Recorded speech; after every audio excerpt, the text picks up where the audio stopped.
Hello everyone, welcome back. Today we are going to discuss the GS paper 4 analysis, and today focus is to understand that what kind of questions has been asked and how should we get ready as we have done in our GS 1, 2, 3 analysis. But GS4 analysis will be little different because in GS 1, 2, 3 we have different subjects altogether, and in GS1 we have history, geography, like that, polity, IR. But here the whole subject is ethics, so we will have a discussion which will be a different approach we will follow. So what is our approach here? Our approach would be that we will do section A analysis first and then section B analysis, because in section A we have theoretical questions, so 13 questions are asked in section A, and in section B we have question number 7 to question number 12. So remaining questions are in section B. Section A is our the direct 10 marker questions, and section B is our case studies 20 marks. So that way ethics paper is little different. The ethics paper is very lengthy paper.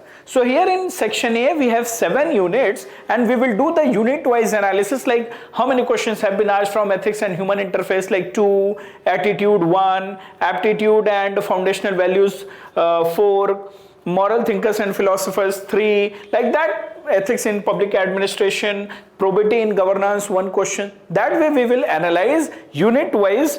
We will see that what questions has been asked. Starting from ethics in human interface, where we read about ethics, values, morality, ethics in public sphere, ethics in private sphere, role of family, leaders, administrators in shaping those values. So we read all these things in our unit 1. When we say unit 1, ethics, values, morality.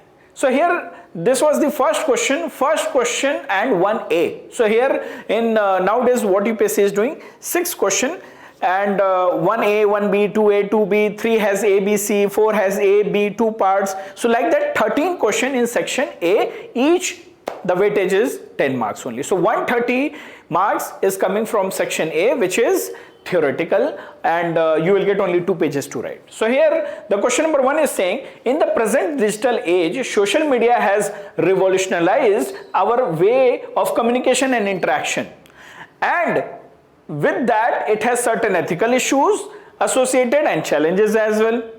So what you have to do, describe the key ethical dilemmas in this regard. So in this question they have 3 demands. One is ethical dilemma, second is it has raised the ethical issues and challenges, and definitely when it is saying that it has revolutionized communication and interaction, then you have to comment upon that as well. I am not discussing the detailed answer here because that I will do it separately in a separate video, but here the focus is that this was the demand, and the focus is on how social media is shaping our communication and interaction, and the way, if you are my student, ethics student, then you would have seen the like my starting would be from this only.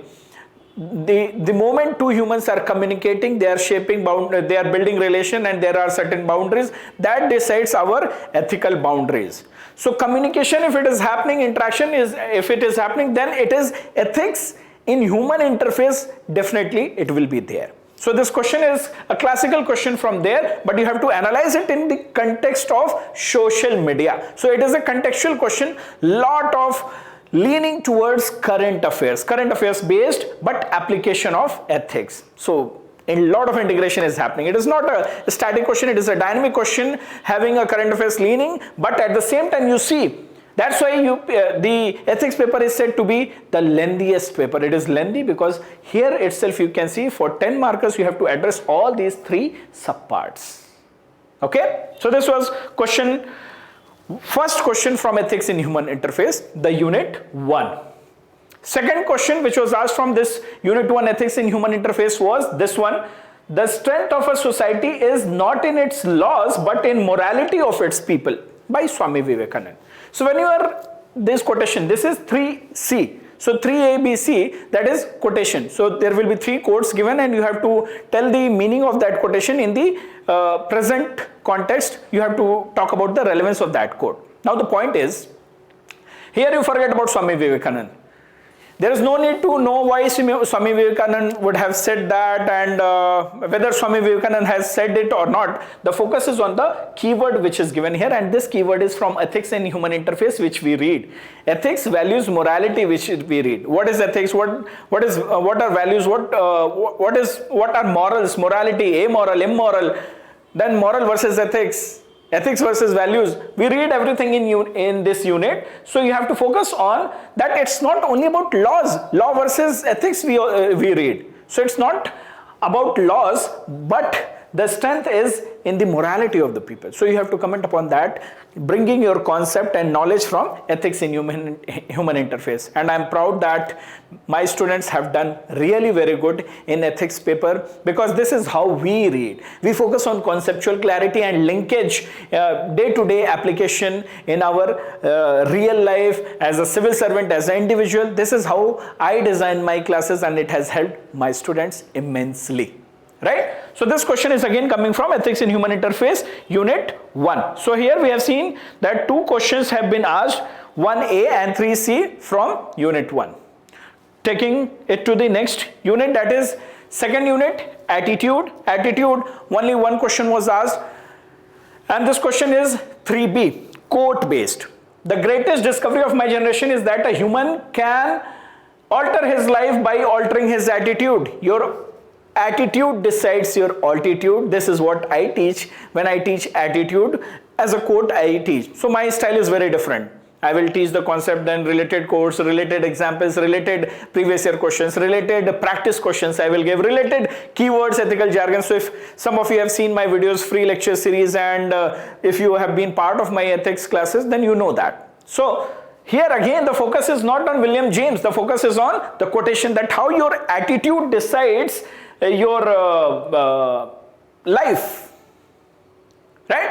So if you are able to decode that, okay, what role ethics plays, attitude plays, then you will be able to answer this question. So this question I'm just mapping today, that this question has come from which part of the syllabus. Again, I'm not discussing the question in detail. I will do it separately, so don't worry about it. Okay, so this question was from Unit 2. Unit 3, that is aptitude and foundational values. Here almost 3 to 4 questions were there. We will discuss it one by one and we will understand. For example, this question 4A is saying, for any kind of social re-engineering by successfully implementing welfare schemes, a civil servant must use reason and critical thinking in ethical framework. Justify this statement with suitable examples. So basically they are saying that if a civil servant has to bring some change by implementing welfare schemes, they must use their reason and critical thinking, but that reasoning and critical thinking has to be within the framework of ethics. So when we read foundational values for civil servants and aptitude and related foundational values for civil services, that we read in Unit 3. So it talks about integrity, it talks about objectivity, it talks about probity, it talks about honesty, it talks about many such values which are needed for a civil servant. What is its role? Why they are important? That is what I teach to my students as well, and a lot of examples from the current affairs. So now what this question is asking, this question is saying that must use reason and critical thinking. So it is talking about objectivity, right? So that is how you address this question, and this question is coming from Unit 3 of our aptitude and foundational values. Now coming to next question is 5A. One who is devoted to one's duty attains high perfection in life. This is a quotation given, and now you have to analyze this statement with a reference to a sense of responsibility and personal fulfillment as a civil servant. So again, from the foundational values, we read a lot about the different values of a civil servant, their professionalism, balancing their professional life, ethics in public life and private. So you have to analyze this statement, that if you are devoted, devotion, dedication to your work, duty orientation. So this as a value we read in this unit. In this unit, if devotion is there, commitment to your duty is there, so you have to analyze that there should be a sense of responsibility and personal fulfillment, that both should match. You have to follow the code of conduct and code of ethics of the organization, organizational value and your personal values, both should align, and then only there will be a fulfillment, and then only you will be able to enjoy your job, your work as a civil servant. Dedicated towards the constitutional values, dedicated towards the organizational values. At the same time, your personal values should also align. Otherwise, corruption will happen. Otherwise, erosion and misuse of power and authority will be there because values are not aligning, right? So this question is coming from this unit. Next question is there again, 5B, coming from this unit only. To achieve holistic development goal, a civil servant acts as enabler, active facilitator of growth rather than a regulator. As a civil servant, your job is not to regulate the things, not to just follow the rule. You have to follow the rule, not in only later, but in spirit. So it is focusing upon that spirit, the spirit of enabler, the spirit of active facilitator. Then only you will walk an extra mile for the people. You will walk an extra mile to solve the problems. Otherwise, you will always armchair and you will not focus on people. People orientation will be not there. Citizen-centric governance will be not there. Citizen-centric administration will be not there. Delivery of services will be not there. My Baap attitude will be there. So it is focusing on that. And then it is saying, what specific measures will you suggest to achieve this goal? So this is what we teach to our students, that when you are talking about integrity, dedication, impartiality, honesty, you are talking about probity, you are talking about being a civil servant, these values are needed. So why these values are needed and how we can inculcate this? So my students, check your notes. We have discussed it in detail, that how to inculcate these values, how to inculcate these things specifically as a civil servant, like in a person, how as a civil servant this can be inculcated right from this. Means as an aspirant you reading ethics, such values are getting inculcated. So this was again from unit 3. So these questions we have seen from unit 3. Emotional intelligence, this time there is no question. So unit 4, which is emotional intelligence, emotional intelligence and its application in administration and governance, there was no question from this particular unit. Talking about unit 5, moral thinkers, philosophers from India, from Western world. So here is a question which is coming from our philosopher, Indian philosopher. Those who in trouble, untroubled are, will trouble itself. तो इस पे बहुत एक meme भी circulate हो रही है, जिसमें एक south Indian actor is there and he is in jail and he is blabbering this quote, right? So this is by Thiruvalluvar. When I teach moral philosophers and thinkers, I have taught this to my students about the Indian philosophers. So like this I have taught almost 45 to 50 moral thinkers and philosophers from India and Western world. So see, when this question has come, this question is definitely, if you know Thiruvalluvar, it is good. He has taught a lot about ethics. So that's why we should know about him. But the question is saying those who are in trouble. So here what you have to do, first you have to decode it, and then you have to see the relevance of this quotation in the present context and relevance from all the dimension, individual point of view, society point of view, from all the point of view, you should be able to answer this. Right? So this was one moral thinker. So it is an indirect, I would say, not directly from moral thinkers, that you, whatever moral thinkers you are covering, it will never be possible that you will cover all the quotes related to that moral thinker. So it is a quote based question, not directly what that moral thinker or philosopher has told about that quotation. Right? So it was part of 3A. But there is one direct question which has come in from moral thinkers and philosopher, which we teach and which we study directly in unit 5. Moral thinkers and philosopher is Mahavir. What are the major teachings of Mahavir? So this they are asking directly. Explain their relevance in the contemporary world. So we read about Mahavir, we read about Ram, we read about Gautam Buddha, we read about like this, we read about these philosophers. So what was their philosophy, major teachings and its application? Jainism, Buddhism we read, right? And this I have directly covered in my classes. So this is a direct question coming from unit 5, otherwise the previous one, there is no need to know every quote by Thiruvalluvar. He has told something, he has his contribution, you should know when you are covering him under unit 5, but that question was asked as a quote and that quotation you have to decode. Coming to unit 6, so heavy weightage in ethics is from unit 6 and unit 7. However, we have seen till now lot of question has come from unit 1, 2, 3, 4 as well, but unit 1, 2, 3, 4 concepts whatever we read, we apply it a lot in unit 6 and unit 7, and unit 6 and unit 7 has lot of subtopics are there. more than what is there in unit 1 and unit 1 to unit 5. So unit 1 to unit 5, the learning will be helpful for us in unit 6, in unit 7 and case studies. So unit 6 is about ethics in public administration, and there are other topics as well, like corporate governance, ethics in international relation, like that. So this is the first question under unit 6, which is talking about constitutional morality. It is a natural sentiment but a product of civil education, adherence to rule of law. Rule of law is also there, part of this particular unit. There is a topic, law versus ethics. Okay. Examine the significance of constitutional morality for public servant, highlighting the role in promoting good governance. So good governance, ethical governance is part of this unit. And ensuring accountability in public administration. So accountability is also part of this, and accountability we read it in here as a value, transparency and accountability in administration. So now what they have done, and they have taken one value, that is constitutional morality, and they have linked with law, they have linked it with accountability, they have linked it with good governance, and then they are asking you to decode it, to decode the significance of constitutional morality in these aspects. So this would be only possible if you have done thorough coverage of the syllabus conceptually, if you are clear.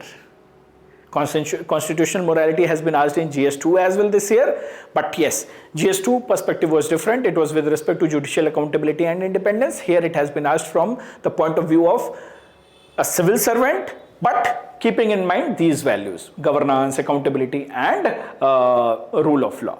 So never miss this part. If you have seen my any of my previous discussion on ethics, it's available on YouTube.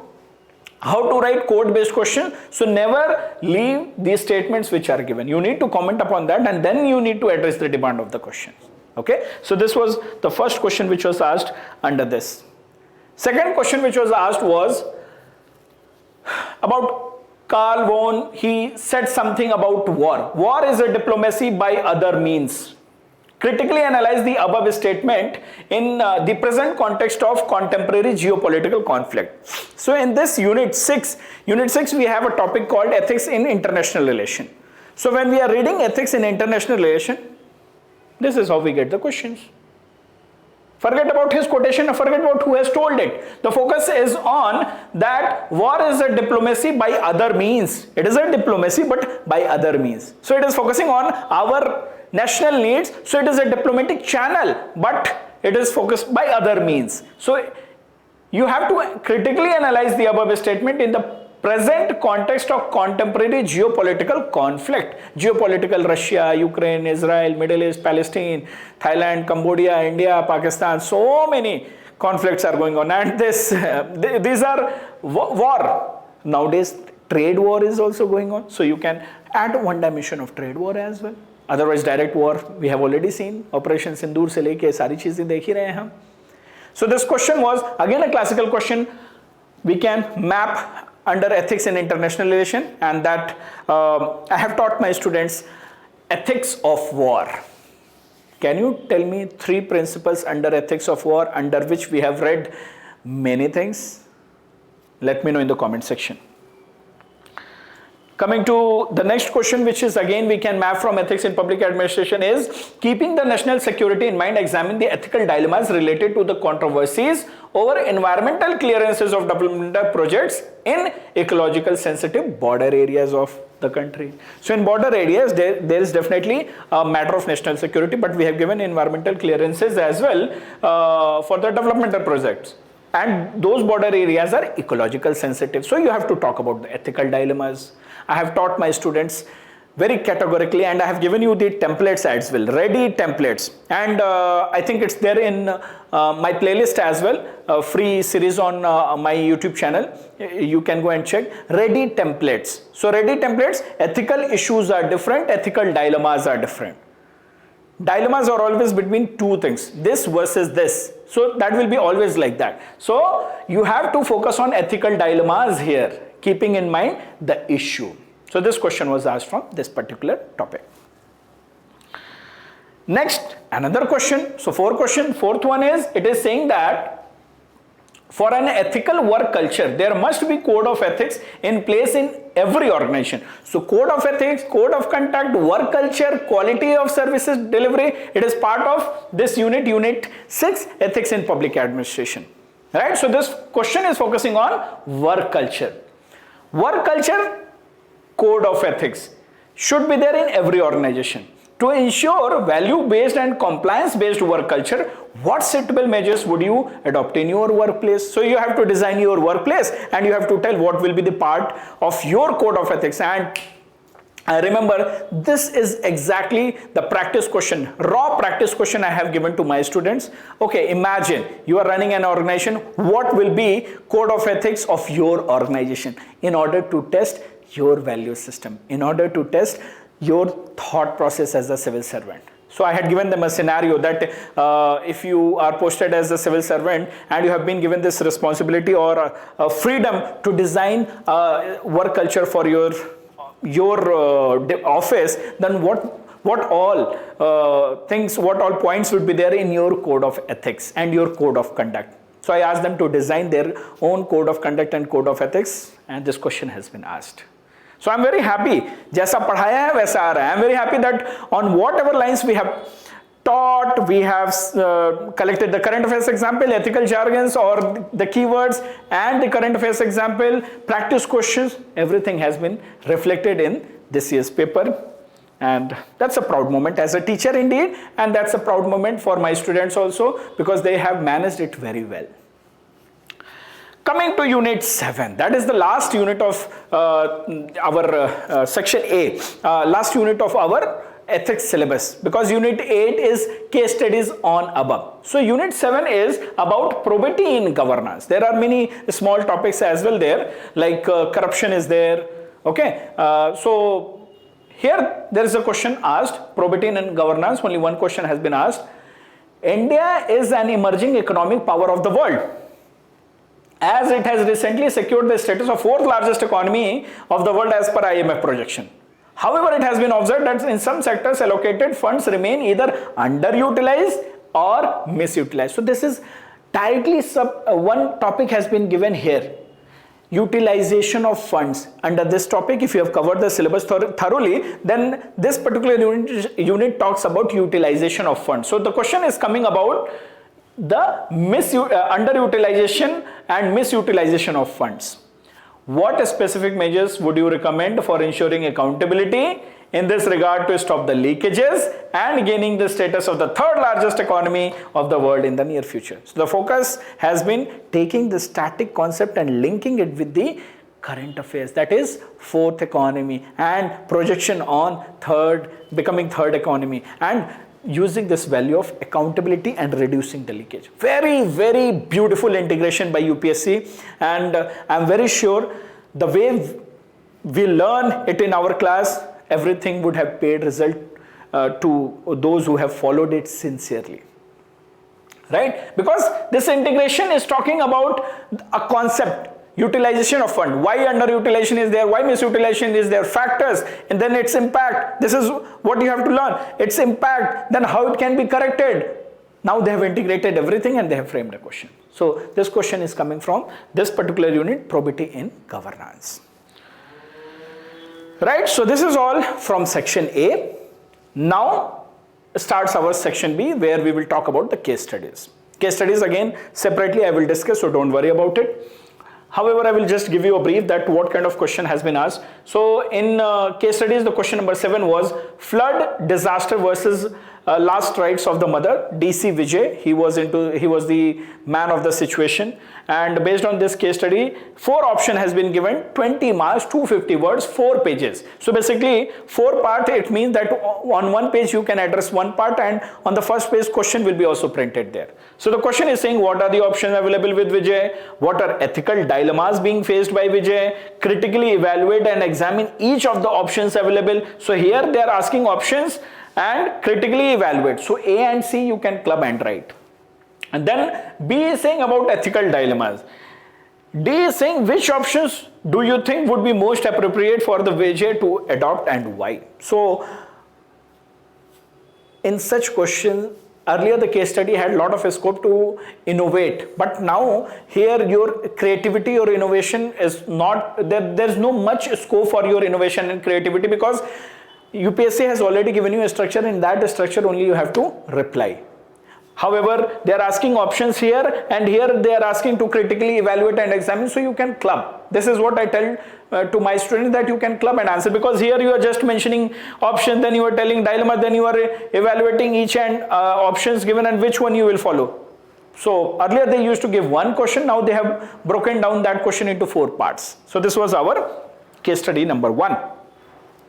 Case study number 2 is saying was with respect to eco-sensitive forest for housing of homeless. So here the focus was, the dilemma was between DPSP versus environmental tribal livelihood. So now if you see the nature of the question, again subparts ABC 20 marks, but little bit theoretical. Can deforestation be ethically justified in the pursuit of social welfare objectives like housing for homeless? So if we are clearing forest for homeless people, is it ethically justified or not? Then what about the rights, animal rights? What about the nature? So you have to talk about such dilemmas and you have to justify your stand.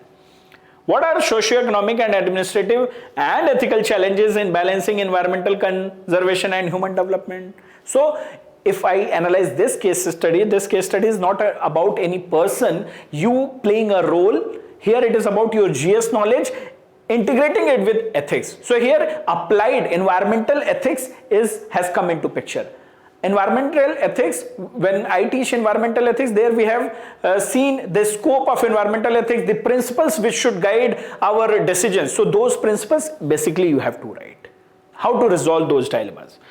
Next part is, what's substantial alternatives or policy intervention can be proposed to ensure both environmental integrity and human dignity. So again, lot of information is coming from GS, but it is applied ethics. Applied ethics comes from unit 1, that is environmental ethics. So from environmental ethics point of view, you have to use the principles, you have to use the benchmarks, you have to use the ethical jargons, keywords and related case studies and example.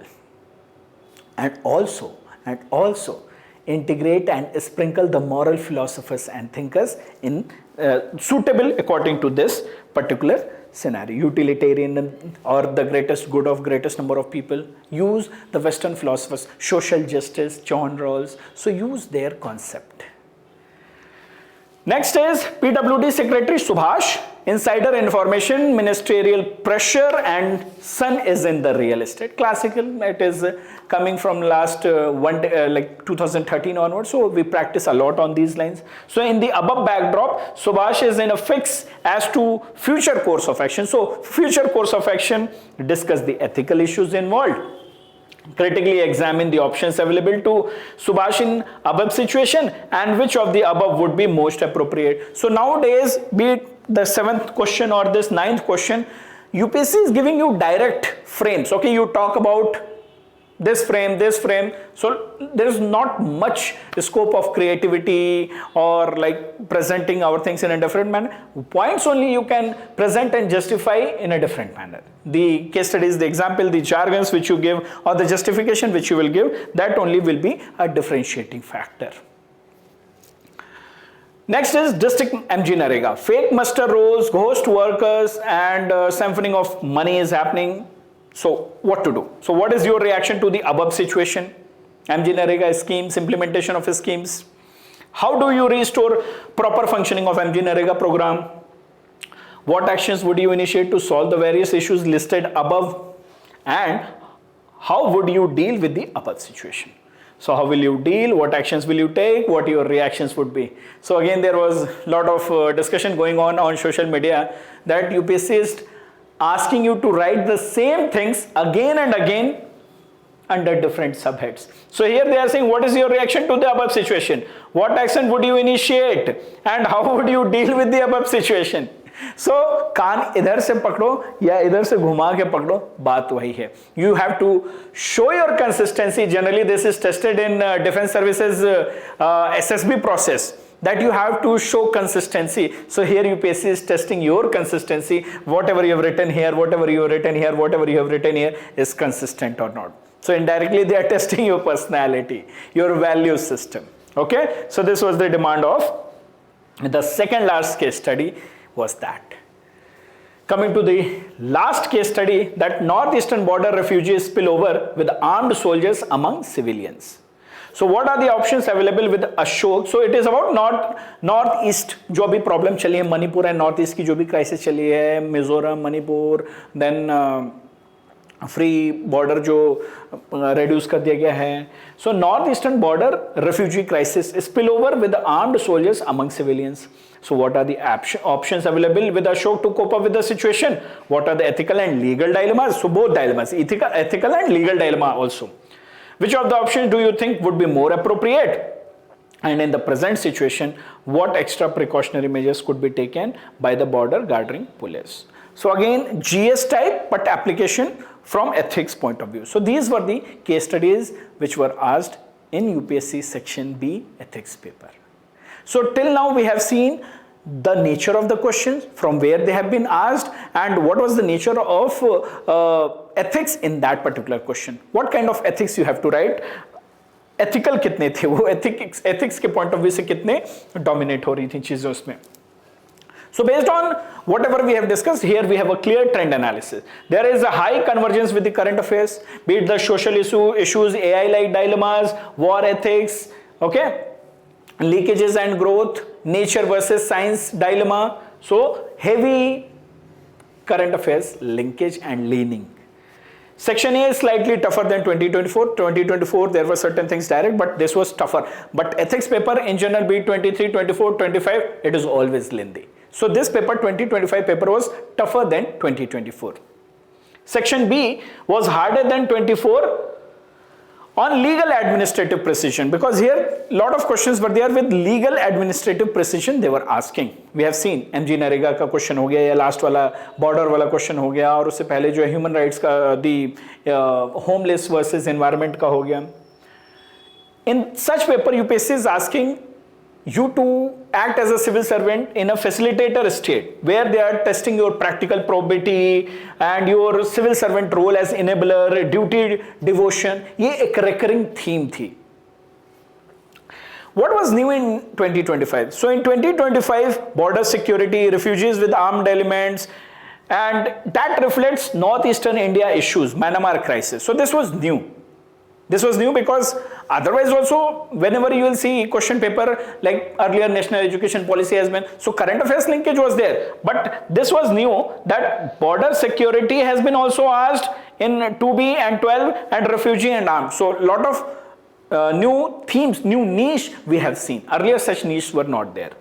And if we analyze 23, 24 and 25, so 23 was foundational, 24 was applied, and the paper is shifting, pushing more towards 2025. In 2025 it is contextual ethics. So foundational ethics to applied ethics to contextual ethics. Contextual, be it international relation, be it the issues in the northeast, be it the issues between nature and environment. So it was all contextual ethics. So this is how we have to be ready. Just reading notes, just reading things will not help. So golden takeaway here is master thinkers and quotes linked to modern issues. Whatever you are reading, the thinkers and the philosophers, you have to relate and you have to link with the modern issues. You have to integrate current affairs strongly, geopolitical issues, schemes, human rights, civil servants. You have to integrate them properly. Case studies framework, you have to focus on balanced views. Here you have seen that what kind of scope UPSC is giving for innovation, creativity. So your views have to be balanced. It should be practical. The justification should be right.